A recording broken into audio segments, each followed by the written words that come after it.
বুদ্ধির ধর্ম আর বিশুদ্ধ সর্বগুণে গুণান্বিত অনুত্তর পুণ্যক্ষেত্র বুদ্ধি শ্রাবক সঙ্গ এই ত্রিবিধ শ্রেষ্ঠ রত্নকে সর্বপ্রথমে স্মরণ করছি।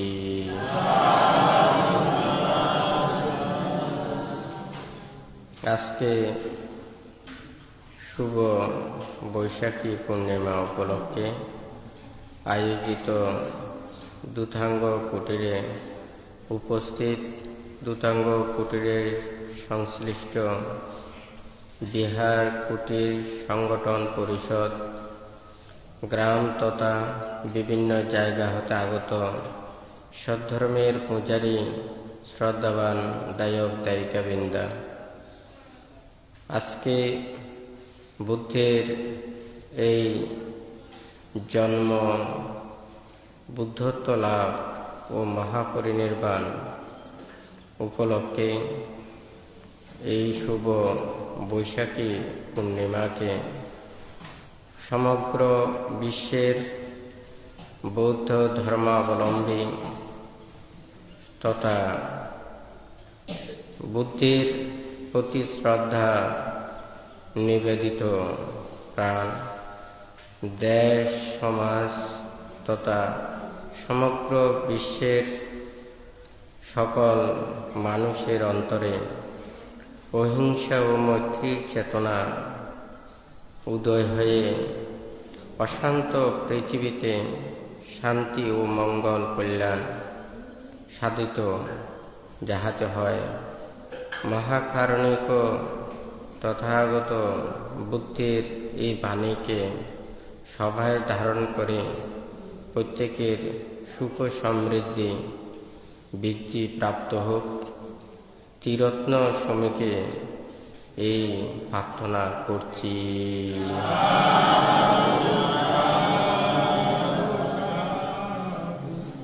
আজ আমাদের খুবই পবিত্র দিন, যেই দিনটাকে প্রত্যেক বুদ্ধির অনুসারী, মুক্তিকামী, বুদ্ধির প্রতি যারা শ্রদ্ধান্বিত হয় তাহারা এই দিনটাকে খুবই পবিত্রতার মাধ্যমে স্মরণ করে থাকে, যার আবির্ভাবে পৃথিবীর কালিমা দূরীভূত হয়ে লোভ, দেশ, মোহকে ধ্বংস করে প্রাণীরা সুখ এবং শান্তি মুক্তির পথের দিকে ধাবিত হয়। সেই মহামানবের জন্মদিন। এই পবিত্র দিনে বুদ্ধিজ্ঞান লাভ করেছেন, যে জ্ঞানের মাধ্যমে সকল প্রকার দুঃখ রাশি থেকে নিবৃত্তি লাভ করে নবলোকোত্তর ধর্ম উদ্দিগত হয়ে জীবতরে এই দেশনা প্রদান করেছেন, যে জ্ঞান বুদ্ধিজ্ঞান লাভ করেছেন। এবং আমাদের যে যাহার সেই মহাপুরুষের পরিনির্বাণের শোকের কথা প্রত্যেকেই স্মরণ করে। আজকে এখানে যাহারা সমবেত হয়েছেন তথা যাহারা এখানে বিভিন্ন অনলাইনে ধর্ম শ্রবণ করছেন, আমরা প্রত্যেকেই বুদ্ধকে স্মরণ কিভাবে করব, বুদ্ধের গুণগুলোকে আমরা ধারণ করে আমরা লৌকিক পূজার মাধ্যমে বুদ্ধকে প্রকৃত পূজা দেওয়া সম্ভব নয়। বুদ্ধের গুণটাকে ধারণ করে, অনুশীলন করে, প্রতিপালন করে এবং উপলব্ধি করে আমাদেরকে প্রকৃত পূজা করতে হবে। আমাদের মনের মধ্যে যদি বুদ্ধির চেতনা জাগ্রত করতে পারি, সে ত্যাগ চেতনা জাগ্রত করতে পারি, অহিংসার চেতনা জাগ্রত করতে পারি, মৈত্রীর চেতনা জাগ্রত করতে পারি, তাহলে আমাদের সেই দিনটাকে স্মরণ করা সার্থকে রূপান্তরিত হবে। কারণ আমাদের মনে যত বেশি ভালো কিছু চিন্তা করব, ভালো কথা ভাবব, মন তত পবিত্র হবে, শান্ত হবে, স্থির হবে। সেই অহিংসার বাণী, সে মৈত্রীর বাণী। হিংসা কি এবং অহিংসা কি? আমাদের মনের মধ্যে যে একটা রাগ, ক্রোধ, বিদ্বেষ, একটা প্রাণীর প্রতি যেখানে মৈত্রী থাকবে না সেখানে হিংসা উৎপন্ন হবে। যেখানে অহিংসা চেতনা জাগ্রত হবে সেখানে মৈত্রী চেতনা উৎপন্ন হবে। তাহলে আমাদের রাগ, ক্রোধ, বিদ্বেষ, হিংসা এগুলোকে দূরীভূত করতে পারলে, সকল প্রাণীর প্রতি শান্তি এবং মঙ্গল কামনা করতে পারলে, তাহলে আমাদের মৈত্রী চেতনা সিদ্ধ হবে। আজকে যেহেতু বান্তে কর্মফল সম্পর্কে দেশনা প্রদান করেছেন, তবে আজকে সেই বিষয়ে নয়, শুধু বুদ্ধির সেই অহিংসা এবং মৈত্রীর বাণী কথা বান্তে দেশনা করবেন। সেই হিংসা এবং অহিংসা আমরা সাধারণত এটা বুঝি, যেখানে মানুষের মন যখন রাগান্বিত হয়, শুধু রাগটা হিংসা নয়, অপরের প্রতি যে অমঙ্গল কামনা করাটাই হচ্ছে যে হিংসা। কিন্তু আরেকজনের প্রতি দুঃখ কামনা করাটাই হচ্ছে যে হিংসা। আরেকজনের সে ক্ষতি কামনা করাটাই হচ্ছে যে হিংসা। আমরা যদি শুধুমাত্র রাগের হিংসা বলি, এটা নয়। রাগ করেও মানুষ ভালো কাজ করতে পারে। যেমন একজন মানুষকে তাকে যদি রাগান্বিত করে, তার নির্বোধ চেতনাকে জাগ্রত করার জন্য যদি রাগ উৎপন্ন করিয়ে দেয়, তাহলে সে রাগের বশে সে কিন্তু সৎ এবং ভালো কর্মের দিকে ধাবিত হতে পারে। তাহলে রাগটা কিন্তু হিংসা নয়। রাগ আমাদের সততার দিকে যাহাতে আনতে পারে, সেই রাগটা হিংসা দমন করতে পারে। আমাদের নিজের মনের দূরত্বকে সেটা ধ্বংস করতে পারে। কিন্তু যখন অপরের অকল্যাণ এবং অমঙ্গল চেতনা জাগ্রত করে, তখন কিন্তু এই হিংসাটা প্রবল হয়। তাহলে আমাদের সেই হিংসা চেতনা দূরীভূত করার জন্য সেটা হচ্ছে যে মৈত্রী। এই যে মনে করুন প্রাণী হত্যা এবং প্রাণী হত্যা না করা, এই পঞ্চনীতির মধ্যে সর্বপ্রথমে যে শিলটা রয়েছে, পানাতি পাতা বেরামানি শিক্ষাপদাং সমাদেম, প্রাণী হত্যা পরিত্যাগ করা বা প্রাণী হত্যা না করার যে সংকল্প, এই প্রাণী হত্যা এবং আবার অহিংসার মধ্যে এখানে পার্থক্যটা কি? অর্থাৎ আমাদের মন এমনি কিন্তু হিংস্র উৎপন্ন হয় না। আমরা যখন সেই একটা প্রাণীর প্রতি মৈত্রী যখন উৎপন্ন হয়, তখন কিন্তু আমরা তার ক্ষতি করতে পারি না। যখন মৈত্রী চেতনা থাকে না, তখন কিন্তু আমাদের সেই হিংসাটা উৎপন্ন হয়। তাহলে সেই হিংসাও কিন্তু ওখানে বিভিন্ন রাগ ক্রোধের কারণে উৎপন্ন হয়। তাহলে কিভাবে আমরা সেই অহিংসা চেতনা জাগ্রত করতে পারি? যেমন মনে করুন, একজন মানুষ ওখানে কান্না করতেছে বা দুঃখ পাচ্ছে, কষ্ট পাচ্ছে বা বেদনা অনুভব করছে। সেই দুঃখ কষ্ট যে অনুভব করছে, সেটা যদি আমার মন অন্তরকে যদি নরম করতে না পারে, নমিত করতে না পারে, তাহলে কখনো আমার মৈত্রী চেতনা জাগ্রত হবে না। আমরা কি করি, একটা মাটি দিয়ে নানান কিছু বানাই,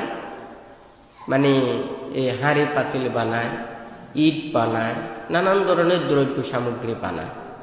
তাহলে ওই মাটির সাথে যখন পানি মিশ্রিত করে, তখন কিন্তু ওই মাটিটা নরম হয়ে যায়। সেই মাটিতে যখন পানি প্রবেশ করে, তখন কিন্তু মাটি আর শক্ত থাকতে পারে না, সে নরম হয়ে যায়। তাহলে একটা প্রাণীর যখন দুঃখ, কষ্ট, আঘাত, বেদনা, সেই বেদনাগুলো আমাদের অন্তরকে যদি জয় করতে না পারে, মনের মধ্যে রেখাপাত করতে না পারে, তাহলে আমাদের মৈত্রী চেতনা উৎপন্ন করা সম্ভব নয়। সেই যে প্রাণী হত্যা, একটা প্রাণীকে যখন হত্যা করা হয়, আঘাত দেওয়া হয়, তখন সেই প্রাণীটা কিন্তু আর্তনাদ করে, হ্যাঁ, সে হা হুতাশ করে। সে কিন্তু যে হা হুতাশ, যে আর্তনাদ, এটা কিন্তু আমরা দেখে যদি আমরা সেখানে যদি আনন্দিত হই, তাহলে কোনোদিন সেটা মৈত্রীর চেতনা নয়, এটা হচ্ছে যে অসুরের চেতনা। অসুরেরা অন্য প্রাণীর দুঃখ দেখলে, কষ্ট দেখলে, আঘাত দেখলে তাহাদের মনে হাসি পায়। কিন্তু একজন যারা দেবতা, সৎ দেবতা, সৎ মানুষ, করুণাময়, যাদের মনের মধ্যে দয়া রয়েছে, তাহারা কিন্তু অপরের দুঃখ কষ্ট দেখে তারা কোনোদিন হাসতে পারে না। তাহলে একজন জ্ঞানী মানুষ, গুণী মানুষ, যারা সৎ মানুষ, কল্যাণকর মানুষ, তারা অপরের দুঃখ দেখে তাহাদের মনেও সেটা বেদনা উৎপন্ন করে। সেই জন্য চারি ব্রহ্মবিহারের মধ্যে মৈত্রী, করুণা, মুদিত, উপেক্ষার কথা এগুলো বলেছে। যেখানে মৈত্রী থাকবে না সেখানে করুণা আসবে না, যেখানে করুণা থাকবে না সেখানে সুখে সুখে, দুঃখে দুঃখে এই চেতনাটা উৎপন্ন হবে না। তাহলে সর্বপ্রথম হচ্ছে যে মৈত্রী। তুই মৈত্রীটা আমরা যদি একটা প্রাণীর দুঃখ কষ্টকে যদি আমাদের অন্তরের মধ্যে ধারণ করতে পারি, তখন আমাদের মৈত্রী চেতনাটা উৎপন্ন হতে পারে। অর্থাৎ একটা পানি যেমন শক্ত মাটিতে যদি প্রবেশ করতে না পারে, সে মাটি যেমন নরম করতে পারে না, ঠিক তদ্রূপ আমাদের মনের মধ্যেও যদি অপর প্রাণীর যে দুঃখ কষ্ট বেদনা, এটা আমাদের অন্তরে পোষণ করতে না পারলে, তাহলে কোনোদিন আমাদের মৈত্রী চেতনা জাগ্রত হবে না। তাহলে এই প্রাণী হত্যা, প্রাণীকে যখন হত্যা করা হয়, সে আর্তনাদ বেদনাগুলোকে যদি আমরা মনের আনন্দে সেটাকে গ্রহণ করি, তাহলে সেই চেতনাকে বুদ্ধ বলেছে যে অসুরের চেতনা। কারণ অসুরের সবসময় কি অপরের দুঃখ কষ্ট, এই নানান কিছু এগুলো দেখলে তারা আনন্দিত মনে করে। একজন সৎ দেবতা, সৎ মানুষ, আমাদের মানুষের মধ্যে যারা মৈত্রী আছে, করুণা আছে, মুদিতা আছে এবং উপেক্ষা চেতনা জাগ্রত হয়, সে তাহারা আস্তে আস্তে নির্বাণ এবং মুক্তির কর্মের পথের দিকে আসতে পারে। তো এখানে বান্তে যেহেতু যে একটা মৈত্রী এবং এই যে হিংসা, এই যে কথাটা বলেছেন, যখন সে প্রাণী হত্যা করতে পারবে না, সে কোনো প্রাণীকে আঘাত দিতে পারবে না, কোনো প্রাণীকে কষ্ট দিতে পারবে না, তাহলে সে কিন্তু বড় কোনো অনিষ্ট সাধন করতে পারে না।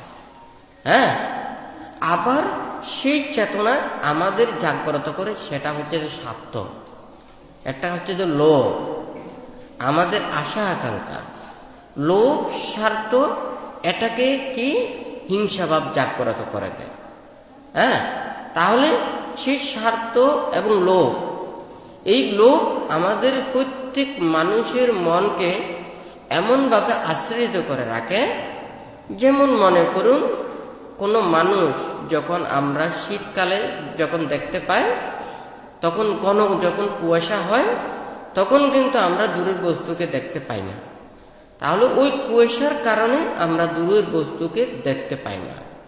ঠিক তদ্রূপ মানুষের যখন অন্তরের মধ্যে লোভ চেতনা জাগ্রত হয়, তখন কিন্তু সে প্রকৃত সারতত্ত্ব হিতে হিত জ্ঞান, অন্তরের যে বিবেক, মানবতা, এটা দূরীভূত হয়। তখন দূরীভূত হয়ে সে কিন্তু এই হিংসার চারিত্ব কর্মগুলো সম্পাদন করে। তখন তার মধ্যে হিংসাভাব জাগ্রত হয়, মৈত্রী চেতনা দূরীভূত হয়, নানান ধরনের প্রাণীকে দুঃখ কষ্ট আঘাত দেওয়ার জন্য চিন্তা করে। তাহলে একটা লোভ, এই লোভ আমাদেরকে প্রথমে সেটা সৃষ্টি করে দেয়, সেটা কি হিংসাভাব উৎপন্ন করে দেয়, এবং স্বার্থ আমাদের অন্তরকে সেটা অন্ধ করে রাখে দেয়। তাহলে একটার সাথে একটা যে জড়িত, যখন সে প্রাণী হইতে বর্জন করবে, সে প্রাণীর প্রতি কোনো আঘাত দুঃখ বেদনা এগুলো যখন পরিত্যাগ করবে, তখন কিন্তু তারও লোভ আস্তে আস্তে দূরীভূত হবে, হিংসা চেতনা দূরীভূত হবে এবং মৈত্রী কর্মটা সাধিত করতে পারবে। যদি মৈত্রী এবং করুণা এটা কিন্তু এক নয়। মৈত্রীটা হচ্ছে যে তার প্রতি একটা মায়া, করুণা হচ্ছে যে আমাদের সেটা বেদনা। যেমন মৈত্রী, এটা হচ্ছে যে কোনো প্রাণী কষ্ট পায়, দুঃখ পায়, তার প্রতি আমরা কি করা, তার প্রতি সেটা মানে একটা মঙ্গল কামনা করা। কিন্তু করুণা সেটা নয়। আমরা সাধারণত দেখি করুণ দৃশ্য, যেমন মনে করুন কোনো মানুষ এতই সেটা আবেগপ্রবণ হয়ে গেছে, তখন কিন্তু আমরা নিজেকে রক্ষা করতে পারি না। মৈত্রীর চাইতে করুণা আরো বেশি নিজের মনকে আঘাত করে, অর্থাৎ সে কিন্তু আর ওখানে বসে থাকতে পারে না। মৈত্রী বসে থাকতে পারে, করুণা কিন্তু বসে থাকতে পারে না। তাহলে সে করুণা পরবশ হয়ে তাকে উপকার করার জন্য চেষ্টা করবে। আর মুদিটা, এটা কিন্তু আরো বসে থাকতে পারে না, সুখে সুখী দুঃখে দুঃখী। কোনো মানুষ কষ্ট পেলে সে যেমন সেই বিপদ আপদ এবং কষ্ট থেকে নিবৃত্তি লাভের জন্য সে যেমন মানে উপায় বের করার জন্য চিন্তা করে, এই মুদিতে চেতনা সে কিন্তু নিজের মনের মধ্যে সেটাকে ধারণ করে, অর্থাৎ সে সুখে সুখী দুঃখে দুঃখী। অপরের সুখে সে সুখ লাভ করে, অপরের দুঃখে সে দুঃখ অনুভব করে। তাহলে প্রথমে হচ্ছে মৈত্রী, তারপর হচ্ছে যে করুণা, তারপর হচ্ছে যে মুদিতা। যেখানে মৈত্রী চেতনা উৎপন্ন হবে না, তাহলে করুণা দিয়ে মুদিতা চেতনাও সম্ভব নয়। তাহলে সে মৈত্রী চেতনা উৎপন্ন হওয়ার এটা হচ্ছে যে কি, যারা এই প্রাণীকে দুঃখ দেওয়া, কষ্ট দেওয়া, আঘাত দেওয়ার চেতনাগুলোকে যারা কি পরিত্যাগ করে, তাহাদের মনে একমাত্র মৈত্রী চেতনা উৎপন্ন করতে পারে। তো এখন বুদ্ধ যে অহিংসার বাণী এবং মুক্তির বাণী দেশনা করেছেন, তো অহিংসার বাণী অর্থাৎ সকল প্রাণীর প্রতি মৈত্রী চেতনা জাগ্রত করার জন্য যেই শিক্ষাটা, এটা হচ্ছে যে অহিংসার বাণী। আর মুক্তির বাণী এটা হচ্ছে যে কি, এই জীব জগৎ থেকে মানে কিভাবে রক্ষা পাওয়া যায়, মুক্ত হওয়া যায়। হয়তো মুক্তির বিষয় অনেকেই সেটা মানে চিন্তা করে না, ভাবে না। আমরা অনেকেই এটা মনে করি এই শুধু এই জন্মটা সুন্দর করতে পারলে হয়ে গেছে, এই জন্মটা কোনো রকমে সিদ্ধ করতে পারলে হয়ে গেছে, আমরা সবাই সুখে শান্তিতে থাকতে পারলেই তো হয়ে গেছে। কিন্তু এটা যদি আমরা চিন্তা করি, কিন্তু আমরা সব সমাধান এখানে পাবো না। কেন পাবো না? কারণ ভান্তি কিছুদিন আগেই সেটা কর্মের কথাতে ওখানে ভান্তি দেশনা প্রদান করেছেন। আমরা এমন অনেক কিছু দেখি যেগুলো আমাদের নিজের মনকে, নিজেদের বিবেককে কোনোদিন সান্ত্বনা দিতে পারি না। যখন একটা অরাজকতা দেখি, সত্যের জায়গায় যখন মিথ্যা দেখি, মিথ্যের জায়গায় যখন সত্যের দেখি, তখন কিন্তু আমাদের বিবেককে আর ওখানে শান্তিতে থাকতে দেয় না। কারণ লোভ দেশ মোহযুক্ত যখন প্রাণীরা বিভিন্ন স্বার্থে জর্জরিত হয়ে নিজের লাভের কথা চিন্তা করে, নিজের সুখের কথা চিন্তা করে, নিজের ভোগময় জীবনের কথা চিন্তা করে অনেক জনের অনিষ্ট করে থাকে, অনেক জনের ক্ষতি করে থাকে। সেই জন্য ভান্তে বলেছে যে কি, কিছু কিছু কথা এগুলো আমাদের পরিত্যাগ করতে হয়, কিছু কিছু আমাদের চিন্তা সেগুলো পরিত্যাগ করতে হয়। কারণ ওগুলো আমরা পরিত্যাগ করতে না পারলে তখন কিন্তু আমাদের মনের মধ্যে ক্রোধ উৎপন্ন হতে পারে। যেমন ন্যায়ের জায়গায় যখন অন্যায় দেখি, অন্যায়ের জায়গায় যখন ন্যায় দেখি, সত্যের জায়গায় যখন মিথ্যা দেখি, মিথ্যের জায়গায় যখন সত্য দেখি, প্রকৃত বাস্তব সত্যকে যখন আমরা দেখতে পাবো না, তখন কিন্তু আমাদের মনও তখন কি হয়ে যায়, ওখানে আর শান্ত থাকে না, অশান্ত হয়ে যায়। হয় নাকি না? একজন মানুষ অশান্ত হয় কখন থেকে? যখন প্রকৃত সারবস্তু সেটা পায় না, তখনই অশান্ত হয়। যেমন মনে করুন 10 জন মানুষ কাজ করেছে, 10 জন মানুষ যখন কাজ করেছে, 10 জনকে একই ওখানে বেতন দিতে হবে, একই পারিশ্রমিক দিতে হবে, একই মূল্যায়ন করতে হবে। কিন্তু এই 10 জনের মধ্যে ওখানে তাদের জ্ঞান, বিবেক, বুদ্ধি, কর্ম প্রচেষ্টায় ওখানে পার্থক্য হতে পারে। তাহলে সেই পার্থক্য ভেদে তাকে নির্ণয় করতে হবে। কিন্তু এই পার্থক্যটা যখন যদি আমাদের যথাযথ না হয়, একজন সে কিন্তু মেধাবান, হ্যাঁ, সে যোগ্যতা সম্পন্ন, কিন্তু তাকে মূল্যায়ন করলো না। কিন্তু আরেকজন মেধা সম্পন্ন নয়, তাকে মূল্যায়ন করলো। যে সৎ পথে আসলো তাকে মূল্যায়ন করলো না, যে অন্যায় পথে আসলো তাকে মূল্যায়ন করলো। তখন কিন্তু তারা আর 10 জন সেটা সহ্য করতে পারে না, হয় নাকি নয়? তাহলে ওই যে একটা মানুষ লোভ, দেশ, মোহ, হিংসা, বিদ্বেষ, এগুলো যে অন্তরের মধ্যে যে কাজ করে, এগুলোর যে প্রভাব মানুষের কাজে কর্মে বিভিন্ন কিছুতে যখন এটা পরিলক্ষিত হয়, তখন কিন্তু অশান্ত মনও কি সেটা শান্ত থাকতে পারে না, সে অশান্ত মনই অশান্ত হয়ে যায়। সেই জন্য ভান্তে বলেছে যে অনেক সময় ভান্তে দেশনার মধ্যে কিছু কিছু আপনাদেরকে উপদেশ প্রদান করে, সেটা হচ্ছে যে নিজের বিবেকের মধ্যে বোঝানোর জন্য। যেমন ভান্তে বলেছেন যে বিভিন্ন দেশ দুনিয়ার কথা এগুলো না বলার জন্য, হ্যাঁ, বিনোদনের কথা এগুলো না বলার জন্য, বিভিন্ন ক্রিয়া নানান কিছু এগুলোর কথা না বলার জন্য।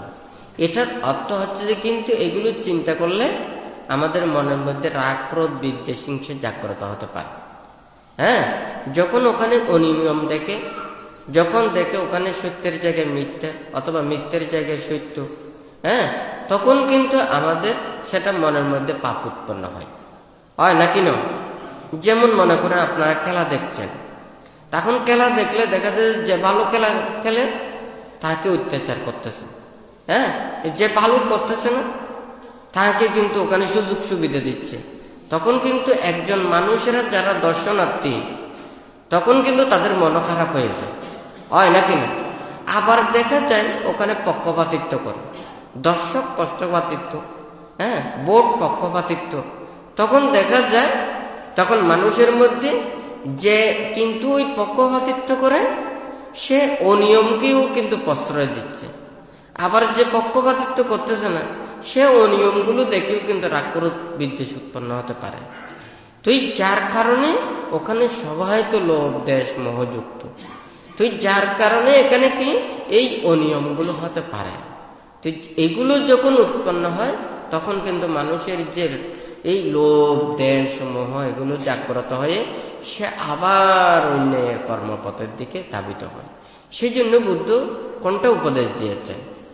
যেমন মনে করুন আমরা এই যে লোভ, দেশ, মোহকে ধ্বংসের জন্য অহিংসা চেতনা আমরা কিভাবে জাগ্রত করতে পারি? তাহলে আমাদেরকে কি সেটা আমরা কি বাস্তব সত্যকে দেখতে পারবো? তাও পারবো না, কারণ আমাদের জ্ঞান থাকলে তখন দেখতে পাবো, কিন্তু জ্ঞান না থাকলে আমরা দেখতে পাবো না।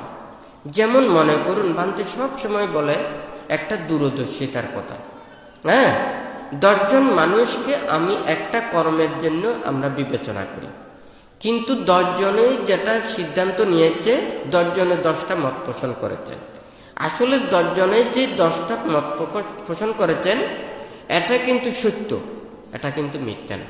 যার যার অভিজ্ঞতা, যার যার চিন্তা চেতনা, যার যার জ্ঞান অনুযায়ী কিন্তু সেটা মতটা পোষণ করেছেন। তবে এই 10টা মতের মধ্যে যে যেটা পছন্দ করেছেন সেটাকেই কিন্তু সবাই সমর্থন করবে। তাহলে একটা কাজের জন্য 10টা কিন্তু কাজ করা সম্ভব নয়। তাহলে এটাকে সমন্বিত করে বাস্তব নিষ্ঠ যেটা, সেটাকেই আমাদেরকে গ্রহণ করতে হবে। তাহলে এই মতামতের ভিত্তিতে যখন হয়, তখন কিন্তু দেখা যায় সেটা যখন কেউ মানে, কেউ মানে না, নানান ধরনের একটা সৃষ্টি হয়। তাহলে আমাদের মনটাকে এটা দূরীভূত কিভাবে করতে পারি? নিজে নিজেকে সংযত করা, নিজে নিজেকে রক্ষা করা। আমরা সৎ পথে চলবো, আমরা নীতির পথে চলবো, নিজেকে রক্ষা করব, নিজেকে ন্যায়ের পথে চলবো। আমরা যদি আমার যদি সম্ভব হয় আমি অপরকে উপকার করব, অপরকে কল্যাণ করব, ভালো করব, কিন্তু কারো কোনোদিন ক্ষতির কামনা করব না। তাহলে এই চেতনা দ্বারাই একমাত্র কিছুটা সম্ভব হবে কি এই হিংসার চেতনাকে দূরীভূত করা। আর যদি এটাকে যদি করতে না পারে তাহলে কখনো সম্ভব নয়। আমাদেরকে মেনে নিতে হবে, আমাদের মেনে নেওয়ার ক্ষমতা থাকতে হবে। আমরা যদি আমাদের নিজের মতটাকে যদি পোষণ করি, হ্যাঁ, আমার মতটাই ভালো কিন্তু আরেকজনের মতটা খারাপ, এটা কখনো হতে পারে না। আরেকজনের ভালো কোনো কিছু হলে সেটাকে গ্রহণ করতে হবে, আরেকজনের ভালো পরামর্শকে গ্রহণ করতে হবে। যে কিন্তু অপরের পরামর্শকে গ্রহণ করতে চায় না, শুধু নিজের মতটাকে পোষণ করে, তাহলে এটাও কখনো হয় না। তবে সেটা যদি নিজের সিদ্ধান্ত যদি হয়, তাহলে সেটাকে নিজেকেই সেটা মেনে নিতে হবে। তো আজকে যাই হোক, এখানে বান্তের কথাটা হচ্ছে যে এই যে আজকে বুদ্ধের সে অহিংসার এবং মৈত্রীর বাণী আমরা যে পাচ্ছি, আজকে যদি বুদ্ধের আবির্ভাব না হতো তাহলে এটা কখনো সম্ভব হতো না। আজকে এই দিনটাকে শুধু সমগ্র বৌদ্ধ যারা রয়েছে, সমগ্র বিশ্বের যা বৌদ্ধ প্রধান যেগুলো রয়েছে, এই বেশাক ডে অথবা এই বৈশাখী পূর্ণিমা এটাকে অবলম্বন করে বিভিন্ন জায়গায় ওখানে বড় বড় প্রোগ্রাম করে থাকে, যা আমাদের স্মরণ করার লক্ষ্য উদ্দেশ্য হচ্ছে বুদ্ধির প্রকৃত চেতনা, বুদ্ধির গুণ, এটাকে স্মরণ করা, আমাদের অন্তরের মধ্যে সেটাকে ধারণ করা। আমরা বুদ্ধকে পূজা করি, অনেকেই অনেক কিছু বলে থাকেন, আমরা মূর্তিকে পূজা করি, কিন্তু আসলে নয়। এটা হচ্ছে যে একটা আমরা সেই বুদ্ধকে আমরা দেখতে পাচ্ছি না। হ্যাঁ, বুদ্ধকে আমরা দেখতে পাবো মনের মন্দিরে। মন যখন বুদ্ধির চেতনা সেটাকে আমরা জাগ্রত করতে পারবো, তখন বুদ্ধির প্রকৃত সত্যটাকে, বুদ্ধির প্রকৃত দর্শনটাকে আমরা লাভ করতে পারবো। কিন্তু মূর্তিটা বড় জিনিস নয়, এটাকে আমরা পূজা করি, এটাকে বন্দনা করি, এটাকে আমরা শ্রদ্ধা নিবেদন করি, এটা শুধু উপলক্ষ মাত্র। কিন্তু বুদ্ধির গুণটা আমাদের অন্তরের মধ্যে পৌঁছাতে পারলে তখন কিন্তু এই বন্দনা পূজাটা সার্থকে রূপান্তরিত হয়। কিন্তু আমরা যদি এটা না করি, তাহলে আমাদের সেই সময়টা যাবে না। যেমন মনে করুন একটা স্মৃতি, মানুষ যখন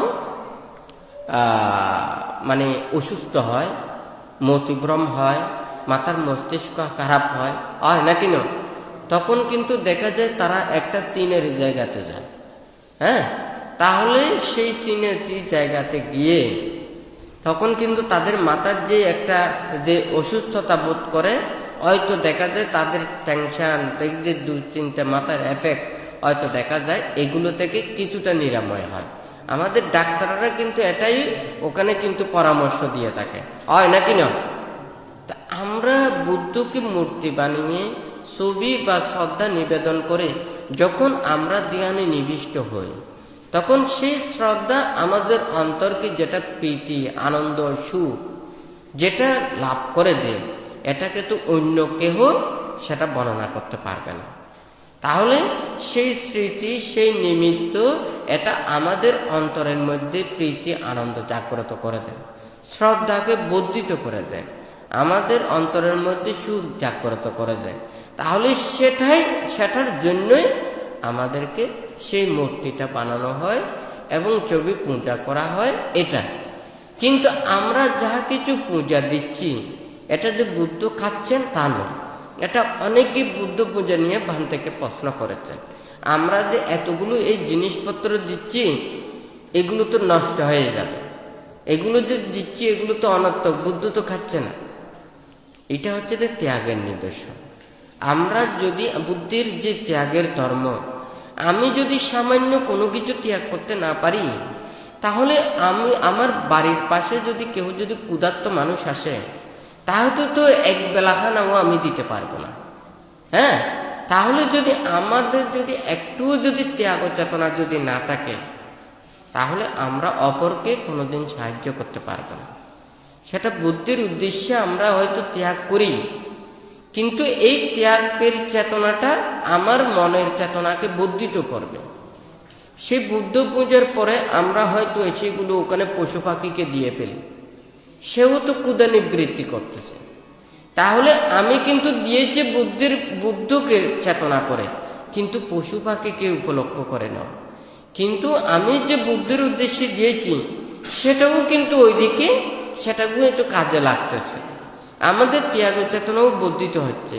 আমি যে ত্যাগ করছি সেটা আমি নিজে ভোগ করছি না, এবং এই যে ত্যাগের মাধ্যমে অপর প্রাণী যদি কেউ যদি কষ্ট পায়, আঘাত পায়, দুঃখ পায়, অভাব অনটনে থাকে, ক্ষুধার্ত থাকে, তাহলে আমিও তাহাকে দেওয়ার জন্য চেতনাটা উৎপন্ন করতে পারব। কিন্তু আমার সেই ত্যাগ চেতনা বর্ধন করার জন্য এটা হচ্ছে যে পূজা।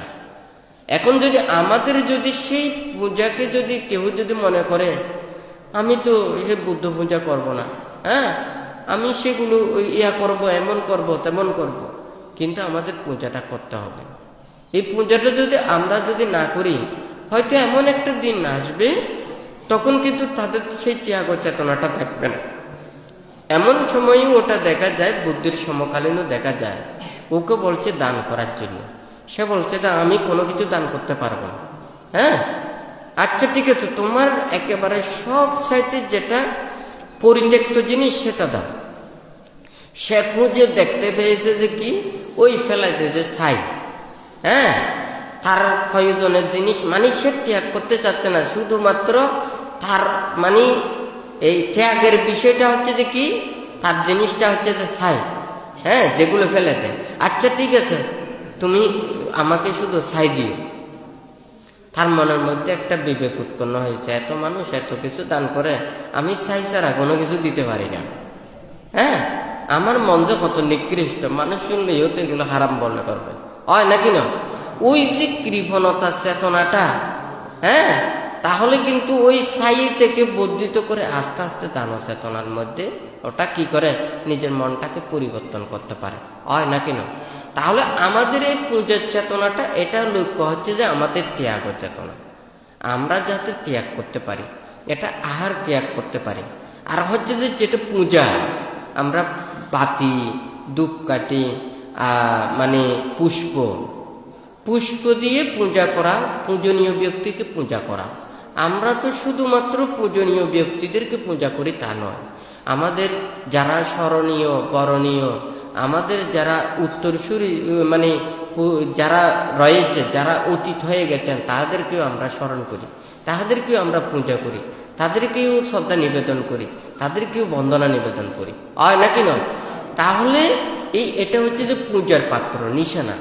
আমরা যদি ভালো জিনিসকে যদি আমরা পূজা না করি, তাহলে কিন্তু পরবর্তী যারা রয়েছে তারাও কিন্তু শিক্ষা নিতে পারবে না, তাহলে শিক্ষা নেবে না। তাহলে আমরা যদি স্মরণীয় মানুষকে স্মরণ করি, পূজনীয় মানুষকে যদি পূজা করি, যারা বরণীয় মানুষকে যদি বরণ করি, তাহলে যারা এই পরবর্তী যারা রয়েছে তারাও সেই শিক্ষা নিয়ে, তারাও উদ্বুদ্ধ হয়ে তারা সেই দিকে ধাবিত হওয়ার জন্য চিন্তা করবে। তাহলে সেই পূজাটা এখানে আমরা কিভাবে করি, যেমন ফুল দিয়ে পূজা করে, একটা হচ্ছে যে আপনার মানে পূজার কর্ম সমাধা করেছেন।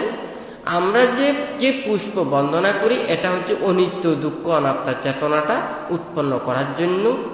এবং এই যে প্রদীপ পূজা, সেই প্রদীপের কথা চিন্তা করেও আমাদের জীবনের আলো যাতে, প্রজ্ঞার আলো যাতে নিজের জীবনে প্রতিষ্ঠিত করতে পারি, এটা আমাদের চেতনাটা উৎপন্ন করা।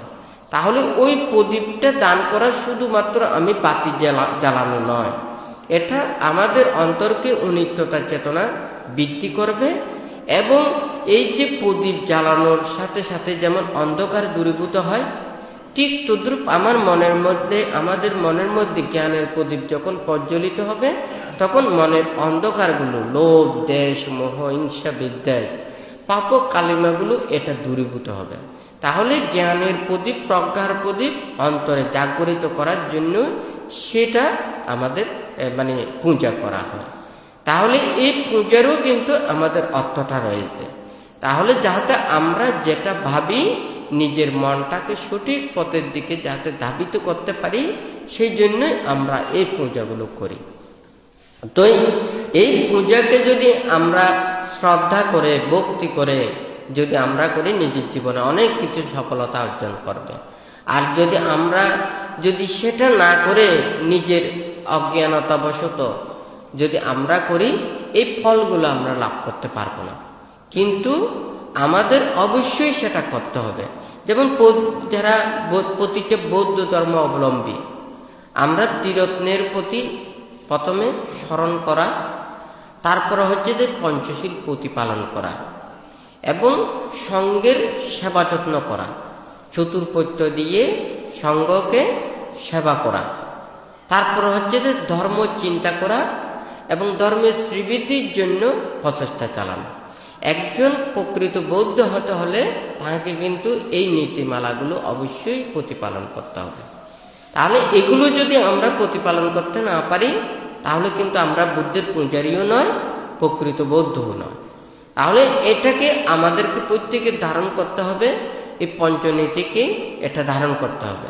এবং পঞ্চনীতির যদি মনে করেন আমি প্রাণী হইতে পরিত্যাগ করতে পারি নাই আর বাদ বাকিগুলো আপনারা করেছেন, তাহলে বাকি যে 4টা শীল রয়েছে এটা কিন্তু সকল ধর্ম অবলম্বী প্রত্যেকেই কিন্তু প্রতিপালন করে। সকল ধর্মের মধ্যেই এই কথাটা বলে। কোনো ধর্মে মিথ্যা কথা বলার জন্য বলে না, চুরি করার জন্যও বলে না, বেবিচারের জন্যও বলে না, নেশাদ্রব্য খাওয়ার জন্যও বলে না। হ্যাঁ, তাহলে যদি আপনার যদি পঞ্চনীতি যদি না থাকে তাহলে আপনি বৌদ্ধ কিভাবে হয়েছেন? আপনার অহিংসা চেতনা অন্তরের মধ্যে না থাকলে আপনি কিভাবে বৌদ্ধ হয়েছেন? ত্যাগ চেতনা না থাকলে আপনি কিভাবে বৌদ্ধ হয়েছেন? আপনি যদি মুক্তির কথা না ভাবেন তাহলে কিভাবে বৌদ্ধ হয়েছেন? এগুলোকে কিন্তু ধারণ করতে হবে। আমরা যদি এটাকে ধারণ না করে আমরা যদি বৌদ্ধ হিসেবে যদি গর্ব করি, হ্যাঁ, আমরা যদি বৌদ্ধ হিসেবে দাবি করি, এটা কিন্তু বৌদ্ধ হবে না। এটা কিন্তু সময় আসবে, এমন একটা দিন আসবে, এমন একটা সময় আসবে, সেই দিন কিন্তু কেউ জবাব দিতে পারবেন না। কেউ যদি জিজ্ঞাসা করে আপনি বৌদ্ধ, আপনি এত হিংসুক চেতনা কেন? আপনি কেন অনিষ্ট কামনা করেন? আপনি কেন ধর্মের পরিহারের জন্য চিন্তা করেন? আপনি কিভাবে বৌদ্ধ হয়েছেন? আপনার বৌদ্ধ চেতনা অন্তরের মধ্যে থাকলে আপনি জগতের মধ্যে সবাইকে খারাপ বলতে পারেন, কিন্তু বুদ্ধকে তো খারাপ বলতে পারেন না। হ্যাঁ, তাহলে বুদ্ধকে পূজা করা সেটাকে তো খারাপ বলতে পারেন না, ধর্মকে পূজা করা এটাকেও তো খারাপ বলতে পারেন না। আপনি যদি আপনার মাতা পিতাকে সম্মান না করেন, আপনি কি আমার মাতা পিতাকে সম্মান করবেন?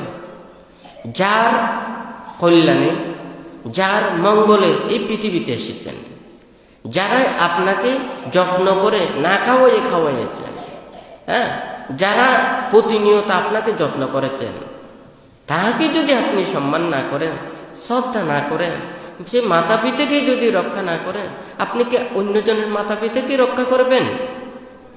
আপনি এই যে যদি আপনি বৌদ্ধ হয়ে যদি বুদ্ধের প্রতি যদি হিংসা করেন, তাহলে আপনাকে কিন্তু কেউ গ্রহণ করবে না।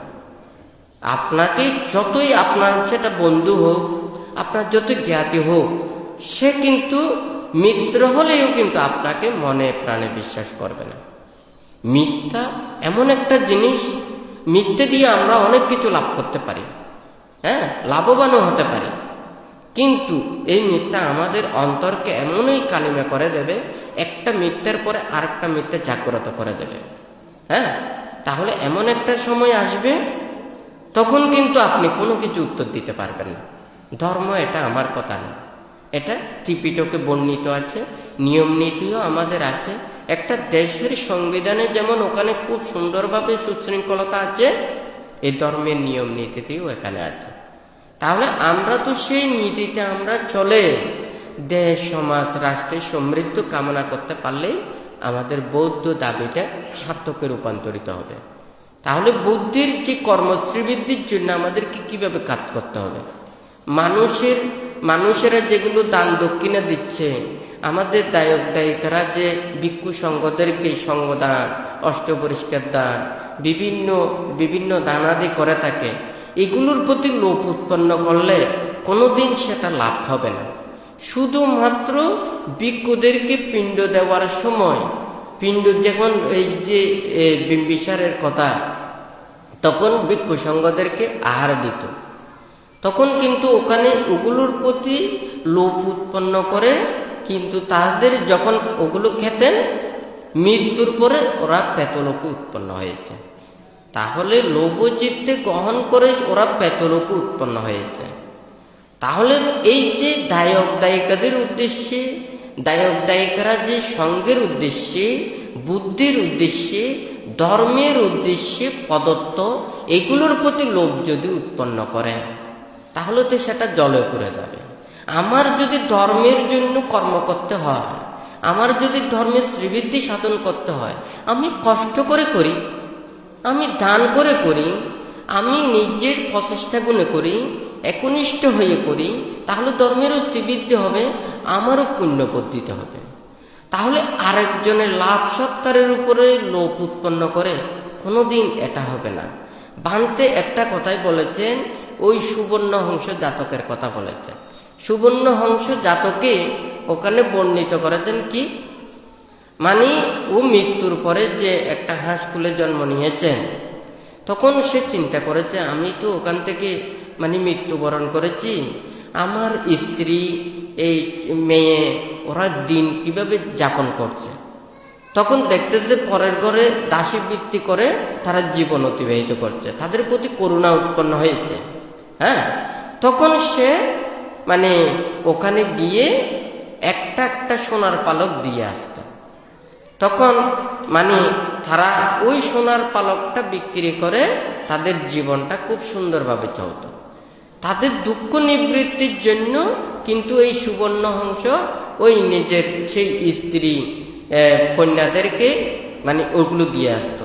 কিন্তু স্ত্রীর মনে এমনই লোভ উৎপন্ন হলো, হ্যাঁ, ওর গায়ের যা কিছু আছে এগুলো তো সব সোনার পালক, একদিন ধরে যদি সবগুলো যদি নিয়ে ফেলতে পারি একদিনে সৃষ্টি হয়ে যাব, হ্যাঁ, একদিনে ধনী হয়ে যাব।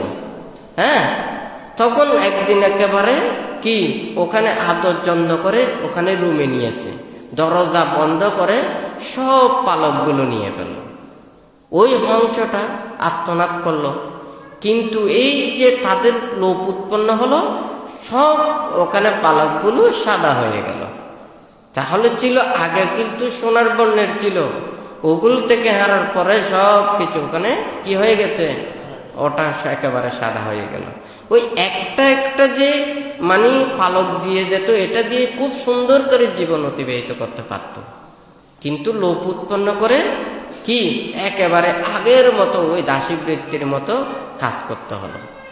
বান্তে সেই জন্য বলেছে যে কেউ যদি শ্রদ্ধা প্রদত্ত এগুলোর প্রতি যদি লোভ করে, ওই সুবর্ণ অংশ জাতকের মতো সোনার পালকগুলো সাদা পালক হয়ে যাবে। হ্যাঁ, কারণ ধর্ম এমন একটা জিনিস, সত্য এমন একটা জিনিস, হ্যাঁ, ন্যায় এমন একটা জিনিস। আপনারা একটা গ্রামের মধ্যে দেখতে পারবেন, একটা জায়গার মধ্যে দেখতে পারবেন, যে কোনো জীবনের মধ্যে দেখতে পারবেন। কোনো মানুষকে যখন একটা গ্রামের মধ্যে নির্যাতন করে, খুব নির্যাতন করে, তাকে মৃত্যুবরণ করলো, কিন্তু দেখা যায় সেটা একটা জায়গার জন্য হোক, যে কোনো একটা কিছুর জন্য হোক, একটা বাড়ির জন্য হোক, সেই যে একটা মর্মান্তিকভাবে মৃত্যুবরণ করেছে, এটা কিন্তু সে রেহাই পায় না। সাথে সাথে কিন্তু তার দুর্গতিটা কিন্তু এসে যায়। যত বেশি মানুষ বেদনা অনুভব করে, তত বেশি কর্মের বিপাকটা কিন্তু দ্রুত এসে যায়। হ্যাঁ, তাহলে আমরা তো ধর্মের জন্য সবাই তো এটা চিন্তা করতে পারি। ভান্তে চিন্তা করেছেন, আমি জঙ্গলের মধ্যে অরণ্যের মধ্যে থাকতে পারতাম, একটা অরণ্যের মধ্যে থেকে সবাইকে ওই মানে ধর্মদানের জন্য উপদেশ দিতে পারতাম। এখন উপদেশ দিতে হলে তো ওখানে ব্যবস্থাপনার প্রয়োজন। মানুষ কোথায় বসবে, মানুষ কোথায় আসবে, কোথায় ধর্ম শ্রবণ করবে, ধর্ম আচরণ করবে, এটার জন্য ভান্তে যখন চিন্তা করেছে, ভান্তে প্রতিষ্ঠানের কথা চিন্তা করেছেন। তখন ভান্তে এই আস্তে আস্তে যখন এখানে ভূমি দান করেছেন, এরপরে ভান্তে এগুলো আস্তে আস্তে পরিবেশ সৃষ্টি করার জন্য অনেক কিছু বাধা বিপত্তি হলেও ভান্তে চিন্তা করে আমি ধর্মের জন্য করে যাব, শ্রীবৃদ্ধির জন্য করে যাব, মানুষের জন্য করে যাব, এটা তো আমি কোনো কিছু নিয়ে যাব না। কিন্তু আমার তো একটা চেতনা রয়েছে, আমার তো একটা ইচ্ছে রয়েছে। কিন্তু কোনো মানুষ যদি মনে করুন ধর্মপ্রাণ মানুষ, ধর্ম করতে গিয়ে যদি তাহারা যদি মনে কষ্ট পায়, আঘাত পায়, আমি কার জন্য করলাম, কাদের জন্য করলাম? যাদের সুখের জন্য, যাদের শান্তির জন্য, যাদেরকে উপদেশ দেওয়ার জন্য আমি করলাম, তারা যদি শান্তি না পায়, তারা যদি সুখ না পায়, তারা যদি বেদনা অনুভব করে, তাহলে আমি কি করলাম? তখন আমাকে তো একটা তো সংকল্প নিতে হবে। এটা মনে করুন প্রান্তের সংকল্প। আমি যদি মনে করুন এখন যদি বলি, হ্যাঁ, তারপরের দিন সেগুলো সব ওখানে মরুভূমি হয়ে যাবে। হ্যাঁ, যাই হোক, এমন একটা দিন আসবে, সেটা কিন্তু ধর্মেরও জয় হবে, সত্যেরও জয় হবে। এই পরাভব সূত্রে বলেছে ধাম্মা কামো ভাবাং হতি ধাম্মা দেশে পরাভব। যারা ধর্মকামী, ধর্মকে আচরণ করে তাহাদের জয় হবে, যারা ধর্মের প্রতি হিংসান্বিত হয় তাহাদেরও পরাজয় হবে। মিথ্যার আশ্রয় নিয়ে কোনো কিছু লাভ নেই। আমি তখন চিন্তা করলাম, যদি ওখানে যদি করতে হয় তাহলে তো অবশ্যই সেটা যাহাতে কেউ যদি অন্যায় করতে না পারে, খারাপ কোনো কিছু বলতে না পারে। আপনারা মনে করুন দায়ক দায়িকা, উপাসক উপাসিকা, হ্যাঁ, আমরা হয়তো অনেক সময় অনেক কিছু করতে পারি না, তাহলে আপনাকে দিয়ে আমার ব্যবহার করা হচ্ছে। কিন্তু আপনি যদি মনে করুন আমাকে যা কিছু দান দিয়েছেন, আমাকে যা কিছু ওখানে শ্রদ্ধা দান দিয়েছেন, আমি আপনাকে রাখতে দিলাম, আপনি যদি সেটাকে মনে করেন যে কি এটা আপনার, হ্যাঁ, স্বাভাবিক সেই কথাটা তো কিন্তু কোনো সেটা কি হতে পারে না, সেটা কিন্তু বৈধ হতে পারে না। আপনি অন্যায় করে জোর করে অনেক কিছু কাগজ বানাতে পারেন, সে কাগজের ধর্ম কোনো কাগজ মানে না, কারণ সেটা মিথ্যে। মানুষকে জোর করেই ওখানে কাগজ বানানো যায়, ডুপ্লিকেট টাকা দিয়েও সার্টিফিকেট কেনা যায়, হয় নাকি না? কিন্তু প্রজ্ঞা, জ্ঞান, পুণ্য, ধর্ম এগুলো কোনো সার্টিফিকেটের মতো নয়। এটা হচ্ছে অন্তরের, শ্রদ্ধা, বিবেকের, চেতনার।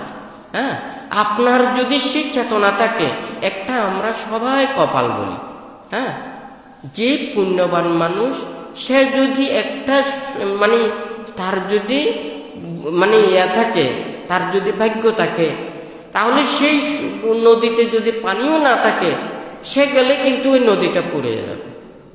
আর যার যদি ভাগ্য খারাপ, হয়তো দেখা যাবে যে নদী পুরা, কিন্তু সে গেলে ওখানে আর পানি থাকবে না। হ্যাঁ, তাহলে সেটা তো আমরা সবাই সেই কপালের কথা, কর্মফলের কথা আমরা সবাই বিশ্বাস করি। হ্যাঁ, আমাদের প্রত্যেকের যদি ধর্মের প্রতি শ্রদ্ধা, ভক্তি, বিশ্বাস এটা যদি থাকে, তাহলে কোনো দিন এখানে আটকাতে পারবে না। হ্যাঁ, এই দুতাঙ্গ কুটির একটা নয়, আমি 50টা করতে পারবো, কোনো সমস্যা নেই। কিন্তু যেটা আপনি ধর্ম করতে গিয়ে যদি অধর্ম করে ফেলেন, আমি তো চাই না আপনার অমঙ্গল কামনা করা। আমি অনেক সময় নীরবে থাকি। অনেক মানুষ মনে করে যে ভান্তে একেবারে নীরবে থাকে, কোনো কিছু বলে না। কারণ আমি কোনো কিছু বলতে গেলে আপনি যত দুর্ব্যবহার করবেন আপনার পাপ হবে, আপনি যত অন্যের আশ্রয় নেবেন তত বেশি আপনার পাপ হবে। সেই জন্য আমি নীরবে, এটা কিন্তু মানে নীরবে ধৈর্য ধরে থাকি। কারণ আমি চিন্তা করি আমি কার জন্য ওখানে প্রতিবাদ করব, কাকে আমি শিক্ষা দেব, কার জন্য আমি বিচার চাইব। হ্যাঁ, তাহলে একটা বিচারক যখন মিথ্যায় আশ্রিত হয়ে যায়, তখন আর সত্য বিচার হয় না। হ্যাঁ, তখন একটা কিন্তু সবাই তো জানে, যখন একটা নালিশ করা হয়, ওখানে মানুষ নিজেকে রায় পাওয়ার জন্য অজস্র মিথ্যার আশ্রয় গ্রহণ করে, নানাবিধ মিথ্যে কথা লেখে থাকে। তখন কিন্তু ওরাও জানে এগুলো সব মিথ্যার আশ্রয়। হ্যাঁ, কিন্তু ও তো কোনো কিছু বলতে পারে না, সত্য তো ভিতরে রয়ে গেছে, মিথ্যাটা প্রকাশিত। সত্য কিন্তু এমন একটা জিনিস, আপনি যদি কোনো সৎ পথে চলেন, ন্যায় পথে চলেন, কিংবা ভালো পথে চলেন, কিন্তু আপনার সে ভালো পথের প্রতি আপনার থাকতে হবে, বিশ্বাস থাকতে হবে। কিন্তু আপনি যদি বিশ্বাস হারিয়ে ফেলেন, আপনি মনে করুন একটা বিপদে পড়েছেন, আপনার নামে যে কোনো একটা অভিযোগ করেছে, তখন কিন্তু আপনাকে বলেছে কি আপনি এই পথ অবলম্বন করলে এটা থেকে রেহাই পাবেন, কিন্তু আপনাকে একটা মিথ্যার পথ একটা দেখাই দিল। আপনি কিন্তু ওটা থেকে, বিপদ থেকে রক্ষা পাওয়ার জন্য একটা মিথ্যার আশ্রয় নিয়ে গেলেন। তখন কিন্তু ওই বিপদ থেকে রক্ষার জন্য যে মিথ্যের আশ্রয়টা নিয়েছেন, এই মিথ্যাটাই কিন্তু আপনার কালটাই হয়ে যাবে। কিন্তু আপনি যদি সত্যতেই থাকেন, তাহলে কিন্তু সেটা একদিন না একদিন সেটা কিন্তু জয়ই হয়। কারণ ওরা সবাই যে অজ্ঞানী তা নয়। এখন যেমন আপনি যাই কিছু বলুন না কেন, যেমন আপনাদেরকে ব্লাড টেস্ট করলে আপনার মধ্যে কি জীবাণু রয়েছে এগুলো ধরা পড়বে না? পড়বে নাকি পড়বে না? আপনি যদি বলেন যে আমার ক্যান্সার হয় নাই, কিন্তু এটা যদি ওখানে ল্যাবে যদি পরীক্ষা করে ধরা পড়বে না? পড়বে নাকি পড়বে না? তা আজকে যদি মনে করুন এটা হচ্ছে যে একটা ব্লাড টেস্ট করলে তার যেমন জীবাণু দিয়ে রোগ নির্ণয় করতে পারে, ঠিক তদ্রুপ সব অভিযোগকে যখন যদি সেটা যদি তদন্ত করে, অভিযোগের সত্যতা কি ওখানে পেয়া করতে পারে না? পারে, হয় নাকি না? কিন্তু সব কিছুর একটা কিন্তু ধারাবাহিকতা আছে। মানুষ মিথ্যার আশ্রয় গ্রহণ করতে করতে যখন পাহাড় সম হয়ে যায়, সে কিন্তু আর শুদ্ধতার পথে আসতে পারে না।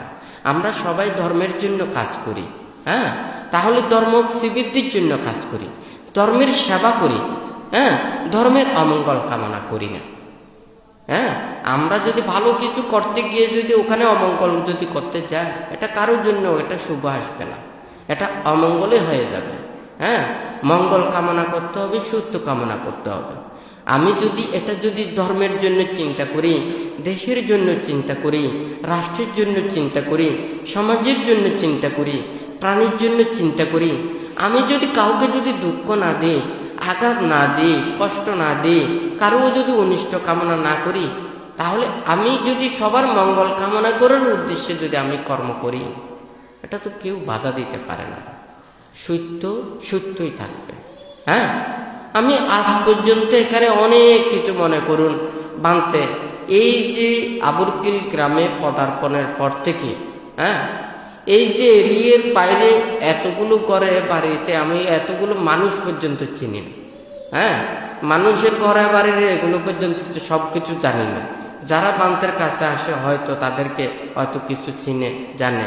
হ্যাঁ, তাহলে এই এরিয়াতে বানতে এতটি বছর যাবত, হ্যাঁ, এই যে এরিয়া থেকে বাইরে যায় না।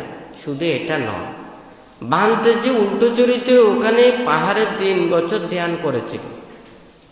এই এটার এই পাহাড়ের মানে মনে করুন ওখানে 100 হতে 150 ফিট দূরে ওখানে মানুষের একজনের ঘর ছিল।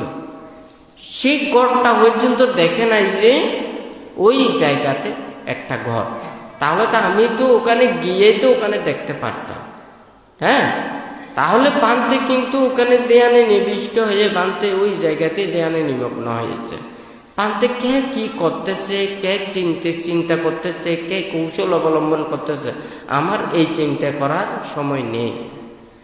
আমার চিন্তাটা হচ্ছে কিভাবে আমি মানুষকে ধর্মপথে আনবো, ধর্ম কথা বুঝাবো, হ্যাঁ, ধর্মের শ্রীবৃদ্ধির কর্ম করব, শাসনের উন্নতি করব, এখানে কল্যাণ করব, এগুলো চিন্তা। কে কি চিন্তা করতেছে এগুলো চিন্তা করার আমার কোনো কিছু কাজ নেই।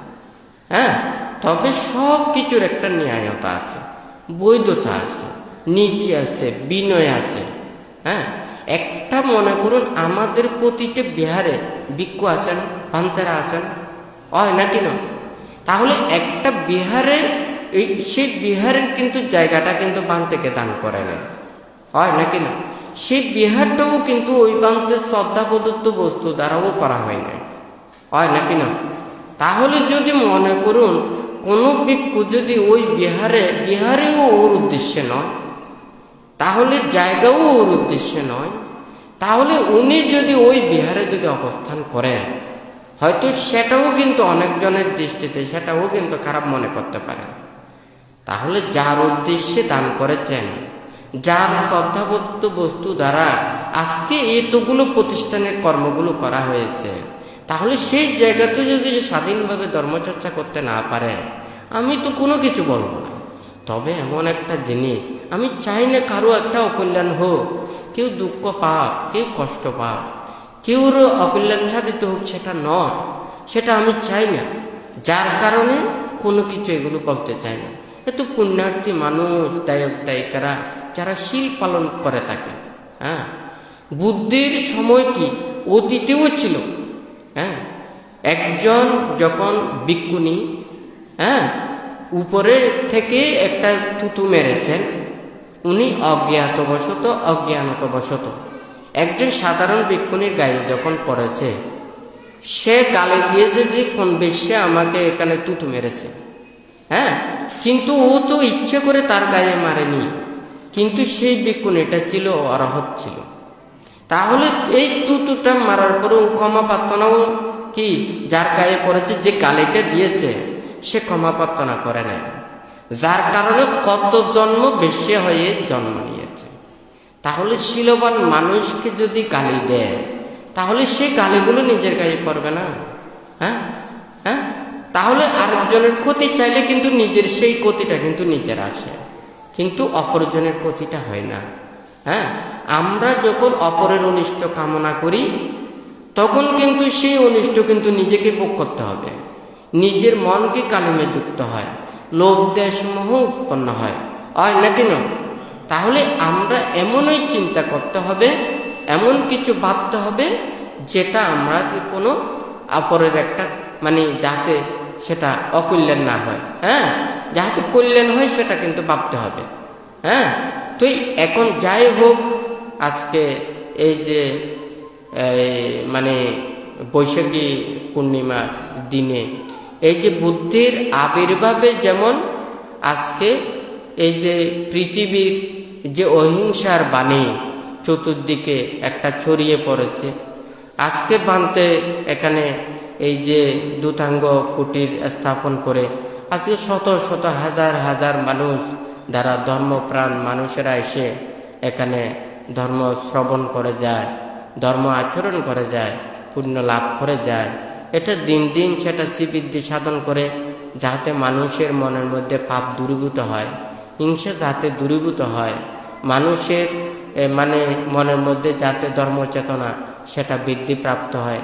আপনারা প্রত্যেকেই যার যার যে পুণ্য রাশি অর্জন করেছেন সেই পুণ্য দিয়ে প্রার্থনা করবেন যাহাতে দেশ সমাজ রাষ্ট্র প্রত্যেকের যাতে সুখ বর্ধিত হয়, যাহাতে সকলে শান্তিতে অবস্থান করতে পারে, প্রত্যেকের জীবন যাহাতে নিরোগ দীর্ঘায়ুময় সুখ সমৃদ্ধময় জীবন যাহাতে লাভ করতে পারে।